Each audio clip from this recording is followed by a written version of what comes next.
A little more than a month ago, a group of individuals with the goal of premeditated murder traveled from Jacksonville to Tampa to commit a heinous crime in our city. I said at that time that we would make arrests and get justice in this case for all the victims, including the mother of Charles Jones, who traveled from Jacksonville this morning to be present for this announcement.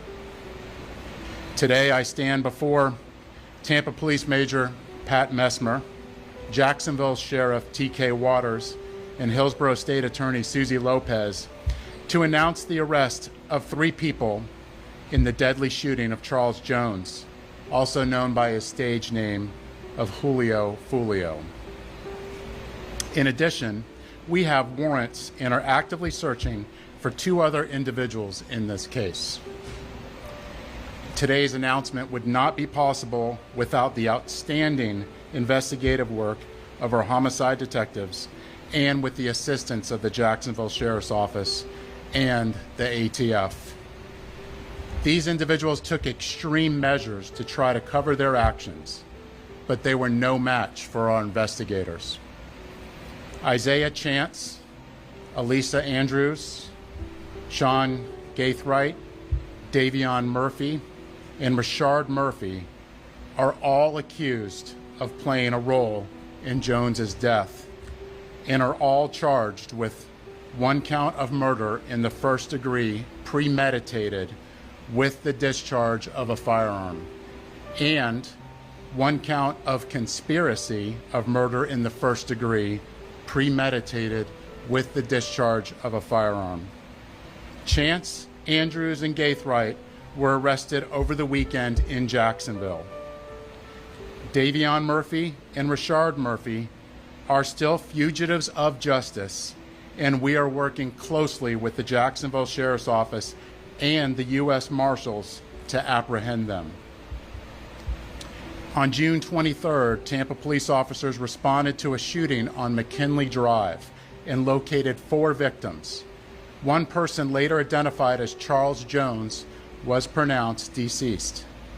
Jones was in town celebrating his birthday and posted on his social media his locations several times throughout that night.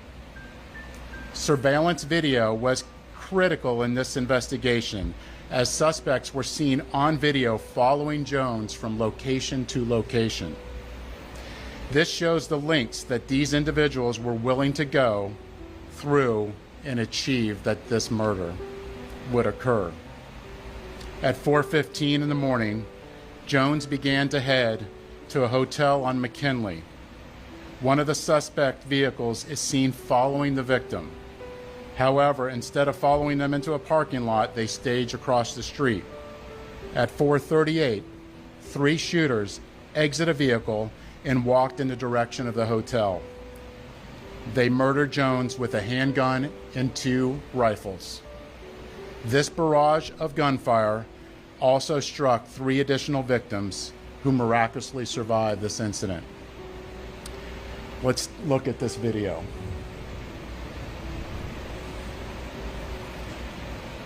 This is at the hotel, and you can see the shooters are getting in position for their planned out murder.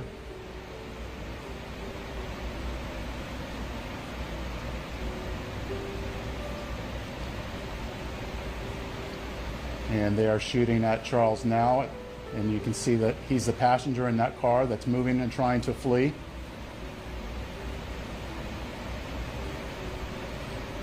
And again, they're still shooting at him. He's the right front passenger in that vehicle.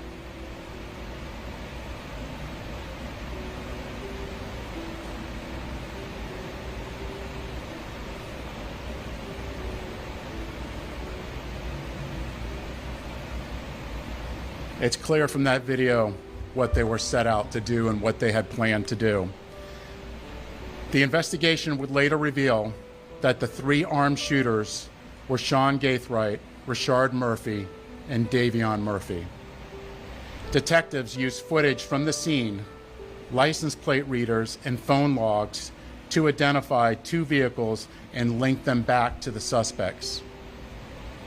Furthermore, it was found that the shooters are members of or affiliated with rival gangs of Jones that go by ATK and 1200. Jones was part of the 6 Block gang. Detectives believe that the ATK and the 1200 worked together to target Jones as part of an ongoing feud in Jacksonville. I want to send a clear message to anyone that the city of Tampa is not where you want to come to settle a dispute. You will be charged, you will be arrested, and you will be prosecuted to the fullest extent possible. Furthermore, if you're a gang member, there's no alleged immunity through a cone of silence, as our detectives will find evidence needed to make an arrest and hold everyone accountable, just as we did in this case. Then, you will be prosecuted by our tenacious state attorney, Susie Lopez. Today would not be possible without the assistance of our law enforcement partners in Jacksonville, who collaborated with us and shared intelligence that helped us in this case. Their agency also assisted with many search warrants, locating and arresting these dangerous individuals. At this time, I would like to invite Jacksonville Sheriff T.K. Waters, followed by State Attorney Susie Lopez. Thanks, Chief. So good afternoon, I'm T.K. Waters, Sheriff of Duval County, Jacksonville, Florida. Thank you, Chief Burkhall, for inviting me to stand with you as we announce these murder arrests. Today, 3 dangerous criminals are off our Florida streets and in police custody where they belong. These individuals have chosen lives of urban terrorism, and with their arrests, we show Tampa, Jacksonville, and the rest of Florida, the rest of this state, that we hold violent criminals accountable. At the Jacksonville Sheriff's Office, we will always work together with our law enforcement partners to ensure that our communities are free of those who choose violence over peace. I want to applaud the investigators from Tampa PD and JSO for their committed collaborative work to bring violent criminals to justice. What I saw in this partnership evidenced the very best of information and resource pooling to ensure public safety. In closing, I want to directly speak to those who choose violence and those who embrace a culture that glorifies violence.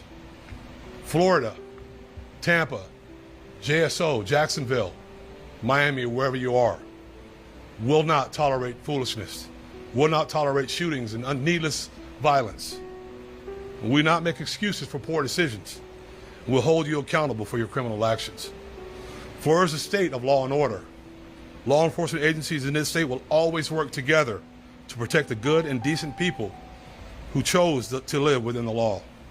And we will always work together to ferret out those who choose the lives of violent crime. Thank you.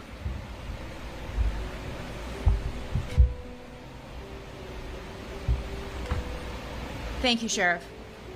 The ongoing fight between these 2 groups spilled over into Tampa last month. Let me be clear, the feud stops here. All 5 of these defendants are facing life in the Florida State Prison, even the ones who didn't pull the trigger. In Florida, if you participate in the planning of a murder, you can be held accountable for the person's death, and that is what we intend to do here. There were 3 people who pulled the trigger. You saw it on the video. 5 people, though, are charged with murder. The level of planning and coordination between these 5 defendants was truly alarming. It is clear that they all had one purpose in coming to Tampa, and that was to kill. And let's not lose sight of the fact that there are innocent victims in every homicide case, the loved ones who are left behind. His fans knew him as Julio Foolio, but to his mom, he's Charles. We're fighting to make sure that she gets justice. I was able to speak with her this morning before she got to Tampa, and she's in Tampa with us today. I wanted to let her know that my office takes gun violence very seriously, and I let her know that these 5 defendants will be held accountable for their calculated actions. The defendants are in custody, 3 of them, in Jacksonville, and will be moved here to appear in court. My office will file a motion for pretrial detention to ensure that these dangerous individuals are held behind bars as they await trial, where they belong. I want to commend the Tampa Police Department for this investigation, as well as our collaboration with JSO. The TPD investigation developed a mountain of evidence, and we will work hard to ensure that justice is served for all victims in this case. Thank you very much. I have some time for questions. Sheriff, it looked like a scene from the movie that shootout. Speak on the level of planning to carry that out. It's extensive, and the state attorney spoke about it, how the mountain of evidence, this would not be possible if it wasn't for our hardworking detectives in getting evidence from videos, tag readers, and cell phones. This amount of work I have not seen before, and it would not be possible if it wasn't through our detectives and through us working collaboratively together with the JSO and the ATF and the U.S. Marshals. Chief, that grant that you referenced, 18A, is led by a rapper, Julio Foolio, and in the hours up to the shooting, from the ways of video saying which reference the violence. I'm just curious if that rapper is under investigation and possibly So our investigation's still ongoing, and Sheriff, if you have any other details that you want to speak onto that. So Young and Ace has long been known in Jacksonville. We are consistently monitoring those groups. We have people that are always watching them. I won't speak to the chief's investigation. That's up to TPD. We don't have an investigation on him right now, but he can't move around in Jacksonville without us knowing about it. And that's for the betterment of our community. any words about the suspects that you are out there looking for that haven't obviously still know that y'all are looking for them? We're pretty confident they already know, and to turn yourselves in so we can have this resolved peacefully. And of course, to anybody out there that knows where they're at, to let us know so we can get them in custody and hold them accountable. Chief, we've seen gang violence here in the city of Tampa, and now they're coming from other cities. What's the department doing to combat? Right now, look at what we're doing right now. We're bringing to justice 5 people in a murder in a case that is very difficult to make an arrest. It's us working collaboratively with the community, with Jacksonville, and if this doesn't make a statement, I don't know what does. Second question, that area where it happened, around referring to a single incident system alone, what do you guys think we can do to ensure that students are safe people visiting that area? Absolutely. We have officers everywhere. There's particular places in there that we actually are holding accountable for businesses that are allowing this type of activity that we're actually bringing up to a public nuisance abatement. So we are attacking this on all fronts. I just want to get your thoughts when you see that surveillance video, what's in your mind? Well, if you look at that, this is something that you would originally think you would see in a movie, but this isn't a movie. This is real life, and these are people's lives.